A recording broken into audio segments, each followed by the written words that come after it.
guys, how's it going? David O'Sullivan here, and in this video I'm giving you my review of Disney's Pete's Dragon. Now, Pete's Dragon is a remake of the classic 70s Disney film of the same name. I'm not overly familiar with the original. I haven't actually seen the original Pete's Dragon film, but I'm kind of vaguely aware of what it is. I'm not, like I said, overly familiar with the story or anything, so I went into this film with open mind because I didn't really know what to expect. Like I said, I kind of had a vague idea of what it was about, the characters and that, but I didn't really know that much about the story. So unlike other remakes where I'd seen the kind of classic originals and I kind of couldn't help but compare them to the original, with this film I didn't really do that because, like I said, I hadn't seen the original. So I went in with an open mind, and I want to be honest with you, I actually really enjoyed this film. It wasn't one of the best films of the year. It's not one of the best Disney live action films we've ever had. I mean, obviously The Jungle Book is far superior to this, but it still had that magical Disney feel to it, you know.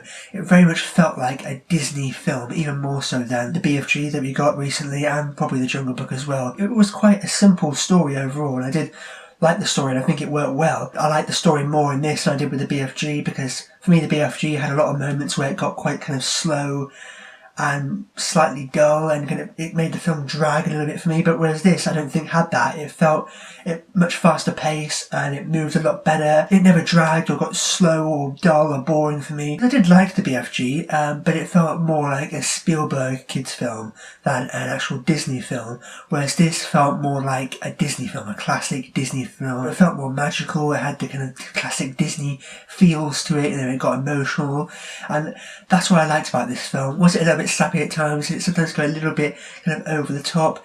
Yes, but I enjoyed it for what it was, because this is a Disney film for kids, you know. It's not trying to be some kind of serious, dramatic film, and I think they did the best job they possibly could have done with this film. Was it a perfect film? No, but I still really enjoyed it and had a good time overall. As far as my main positives are concerned, I like the characters in the film. The characters were a little bit hokey, you know, but like I said, it's not a serious, dramatic film or anything. It is a Disney film. It is this magical fantasy film. But yeah, I really like the characters. All the actors were great in their roles. I like the relationship between the characters as well. Obviously, the main one being Pete and his dragon Elliot. I really like the whole relationship between the two of them. That played a really big part in the film. It wasn't just about the two of them. There were a lot of other characters that came in here and there. But I did like the whole Pete and Elliot relationship. Whenever the movie focused on them, I think those were some of the best bits of the film. We didn't really get enough of that, I don't think. And we got a lot of it at the beginning, but then after that, it kind of focused on a lot of other characters, and the other characters came into the story and that. But I really liked the whole relationship between Pete and his dragon Elliot. And Elliot the dragon as well, I thought was great. You know, obviously it looks a little cartoony because it's, you know, Pete's dragon, but I did like how kind of they made him seem kind of photorealistic in a way. It's obviously nowhere near as kind of realistic as the Jungle Book, because it's you know, Elliot the dragon, it's not a real animal or anything. But I kind of let it slide a bit because, like I said, dragons aren't real, and it was like a different type of dragon that we haven't seen before, more of a kind of furry dragon. One thing that did bug me early on was the fact that they just bash it over our head so much that he's like a dog. Like, it didn't really bother me that much going in because I saw it in the trailer, so I kind of expected that. But they bash it over our head so many times that he's like a dog. Like, other than having wings and breathing fire, every single thing he does is like a dog, and it did irritate me, get a little bit on my nerves to begin with, because it's like, okay, I get it, he's supposed to be like a dog, I get it, and maybe they need to try and make it a little bit more obvious for kids to understand, but it did get a little on my nerves to begin with, how much they made it obviously that he was like a dog. But it did grow on me over the course of the film. Like I said, that's one of my favourite things about the film, the relationship between Pete and Elliot, and how that carried over across the film throughout the story there. And it, like I said, the whole Elliot the dragon being like a dog did grow on me, and it worked really well for the story and for the relationship between the two of them. And it did actually get quite emotional for me at certain points throughout the film, surprisingly. And speaking of characters and relationships, I think one of the best positives I can give this film is that it was almost like a kind of family drama that just happened to feature a dragon. And that's what I really liked about it. It wasn't just about Pete and his dragon, although I would have liked more of that.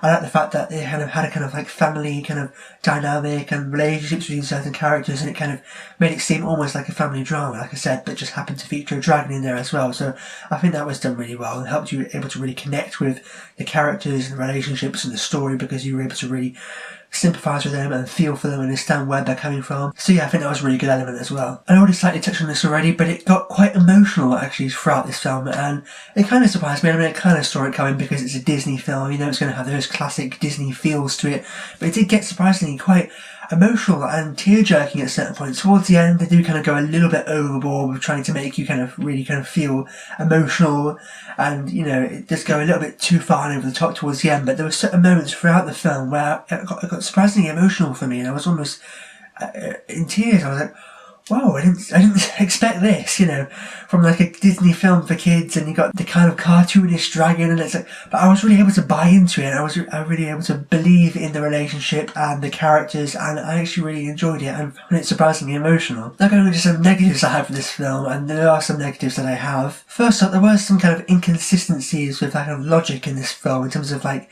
certain characters and what they would say or do, or kind of certain things that occurred within the world of the film and the story.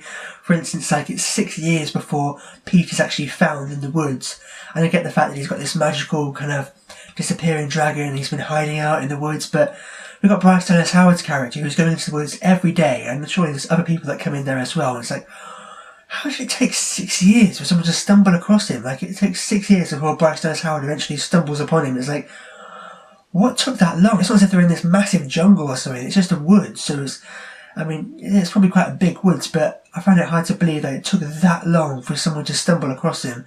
And even later on in the film, when they go back to Pete and Elliot's home in the woods, Bryce Dallas Howard's like, oh, I've never seen this part of the woods, I've never been here before. It's like, what? You come into the woods every day, this is your job, you're here all the time, you've never been to this part of the woods before? Like, what?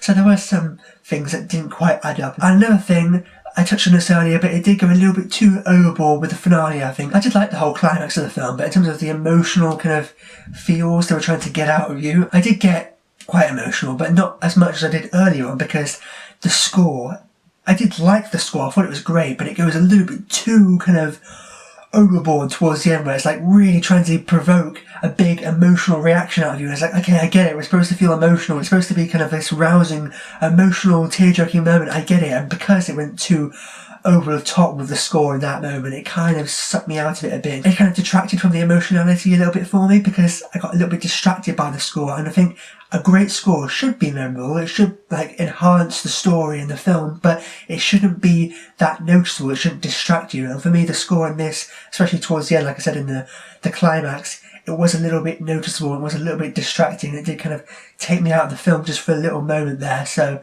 yeah, I did like the score, but it went a little bit too over the top towards the end there. So overall, Pete's Dragon isn't one of the best live-action Disney films we've ever had. It's certainly nowhere near as good as, say, The Jungle Book, which we got earlier this year, but it is probably one of the best Disney family-friendly kids films we've had in quite a while, actually, in terms of live action anyway. With likeable characters, an emotional, heartfelt story, and packed full of those classic Disney feels, Pete's Dragon is everything you want from a classic, family-friendly Disney film. I'm gonna give Pete's Dragon 4 stars.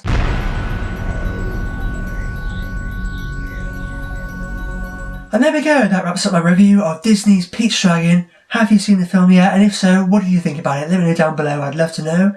And as always, if you like this video, make sure to click subscribe to see more. But for now, I've been David O'Sullivan. I'll see you next time.